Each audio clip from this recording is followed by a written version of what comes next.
welcome back for more of How to Fortress Your Dwarves. We're going to cover a few things here in episode 7. We're going to start with elf trading, and then we'll move on to a bunch of other random little pieces. Essentially, you might have noticed, playing it all, that you sometimes might have trouble getting your trader up to the depot. Well, first off, make sure that the R button is pushed so your trader is actually set to come up there. Then I would suggest you disable any other jobs that he's got, as there's always a good chance that he will probably do some other crap instead of doing the thing you tell him to, which is usually come to the depot instead of, fishing or drinking or whatever he's doing.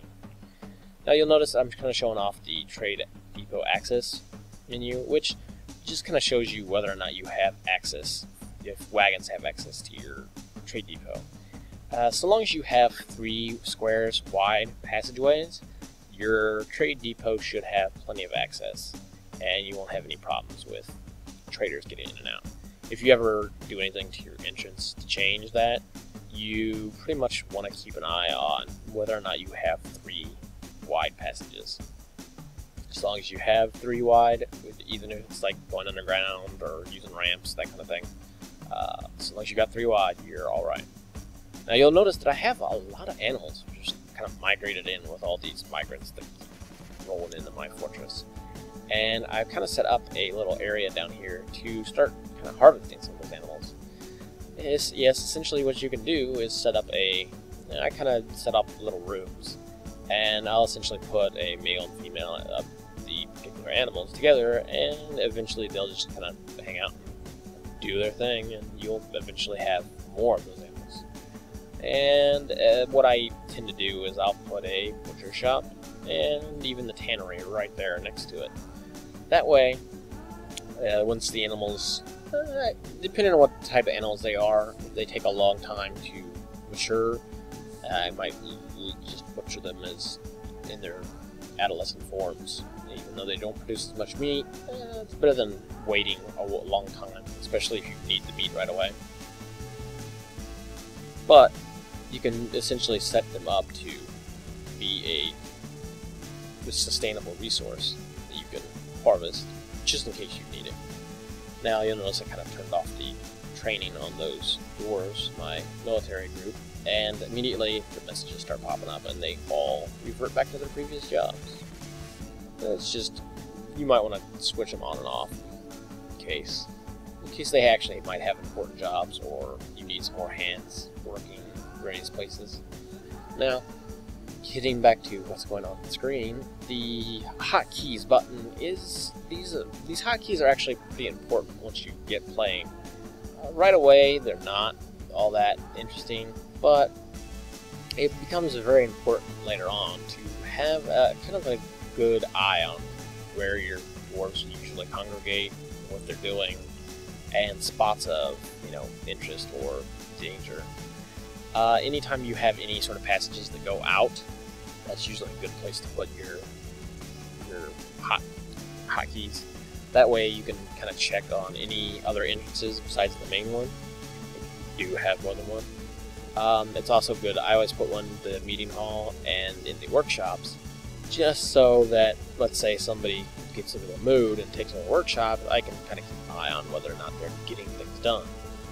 Also, the meeting hall is always a good place to keep an eye on, just in case some of your dwarves are getting unhappy. That's usually a good place to where if they flip out, you might have to do something about it. So you have a few ways that you can set up hotkeys. You want to change. That's speaking of moods. Our Fishnite sector withdraws from society. I think he's got a stone crafting. It's minor, something he came in the fortress with. You'll notice here that the trader's still not at the trade depot. He's on his way though. Once he gets up here, we'll finally. There we go. All right, trading. Okay, so with elves, you'll notice right away that they have a lot of lumber. I mean, they usually carry a screen or 2 of it.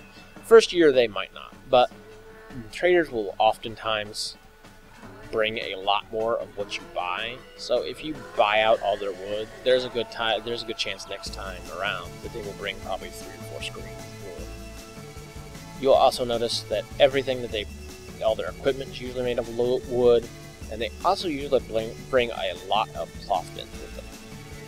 Also, berries. They bring a lot of berries with them, and this can be good if you want to create a lot of different alcohols. You can grow your own strawberries and prickle berries and all that other different stuff by buying their stock out here. And this is, I believe humans might carry them too, but elves are usually the best source of getting those sorts of things. Now, the one thing you have to watch out for in trading with elves is not to trade them anything wooden. Like I showed in that earlier video about trading, you definitely want to make sure you don't trade them your goods bins, since good chance are most of them are going to be wooden at the moment. To make sure every time you go through there, just kind of check to make sure you're not trading them any wooden items, because if you trade them wooden items, they will immediately cancel the trade and leave town, and there's a possibility that they could become aggressive. Now, unless, of course, you're just really bored and want to piss them off, then go ahead and trade them whatever you want. You'll also notice sometimes that traders, especially if you bring a lot of stuff up to the trade depot, if you try to, as long as they get a profit, they're alright. But you'll notice that sometimes they'll see all the other stuff you brought up and try to ask for more. So you can kind of haggle with them a little bit, trade them some other stuff. And we trade them and get what we want, and then that job is done. Hey, he's claimed a craft dwarf workshop. Oddly. Yeah, so you notice he goes and grabs 2 things, and he's right to constructing, which means he's probably crafting something out of 2 different rocks.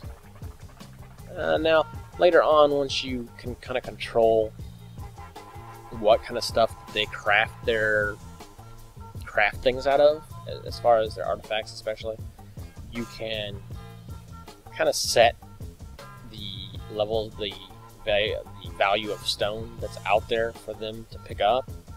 But early on, it's really hard to kind of control that stuff. And especially if you're first time playing, I wouldn't worry about it too much.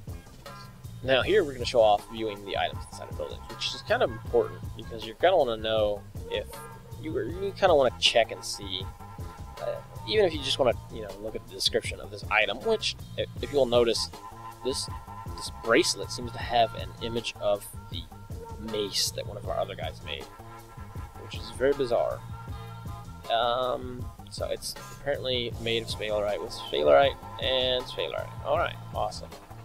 So it's essentially a bracelet made out of itself a bunch of times with the image of an entirely other weapon on top of it. So, odd. Dwarves are very weird people. But you'll notice there that I still had raw green glass in the glass furnace, which means I probably don't have a stockpile for that material. And it's kind of good to keep an eye, kind of check every once in a while, just to make sure, just in case you haven't set up those sorts of things. Or you notice we're also going to put in some more of the other workshops. We need a rework shop in. That way we can start cutting some of these raw gems that are just sitting around below us. But if any of those workshops get cluttered up, they can get to the point where it'll either slow down your dwarf's progress, or he won't be able to work there at all. And here, for some reason, I noticed that the workshop wasn't getting built because this guy didn't have gem cutting, even though he's a gem cutter. I don't know why that is. Check and make sure. Whenever you set up a workshop like that, you clearly have somebody that should be doing that. You might check and make sure they actually have the skill, even though they should. Yeah, silver. I have a lot of silver in this fortress. I've noticed that there's a ton of it. It's always important to kind of check when you go through and mine out stuff, when you're setting up your layout for your base. Kind of keep an eye on where you actually hit some of these minerals, and you'll notice they're kind of little like spotted marks in the walls. you're going to want to harvest those out, especially if it's like a semi-precious metal such as silver. You'll get platinum and gold and such like that. Silver here, right now it's not going to be important. I mean, it's nice to have it all mined out, but at some point in the future, I'm going to actually be using that. And here I'm actually going to show you how to set up the stockpiles to hold all that silver we just mined out. So, by setting up the custom stockpiles, we can go in and tell the game specifically what we want to hold in those stockpiles. Now, obviously, we don't want to hold all types of stone. There's probably about 1,000 different types of rock just sitting about right now in our fortress.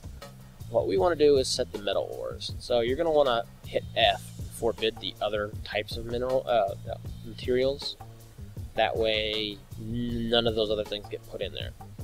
And make sure you don't block all, because that'll actually prevent anything from getting in there. But just make sure you forbid the ones that you don't want to use. You can do that with a bunch of different things too. And I'll kind of show later on, when we get to item value and that sort of thing, how you can set up whether or not items of particular values get stuck in certain bins or certain piles. That way, later on when you start decorating items, you can actually kind of put the items with the highest value in a pile ready to be accessed for such tasks. Yeah, you'll notice immediately they just piled down there and started unloading all that stuff. And it's pretty cool whenever you set a job and every dwarf in your fortress just goes right to work on it. Like the trader, you might notice that your jobs don't get validated right away. I would definitely check on your manager to make sure he's got, just don't load him up with jobs either. That way he will actually get to his office and get those validated when you need them to get validated. Otherwise, it might be taking a while. I showed this off, and I kind of forgot to do anything with it this video, but this is going to be the future site of our graveyard. Alright, the customizing job titles. This isn't really something that's necessary, but this will come in handy later, especially later on once we start packing, 100 or so. Yeah, I kind of forget what I'm doing, which buttons I need to press, but I eventually figured it out. But once you start to get a lot of dwarves, you're going to want to kind of manage their jobs better.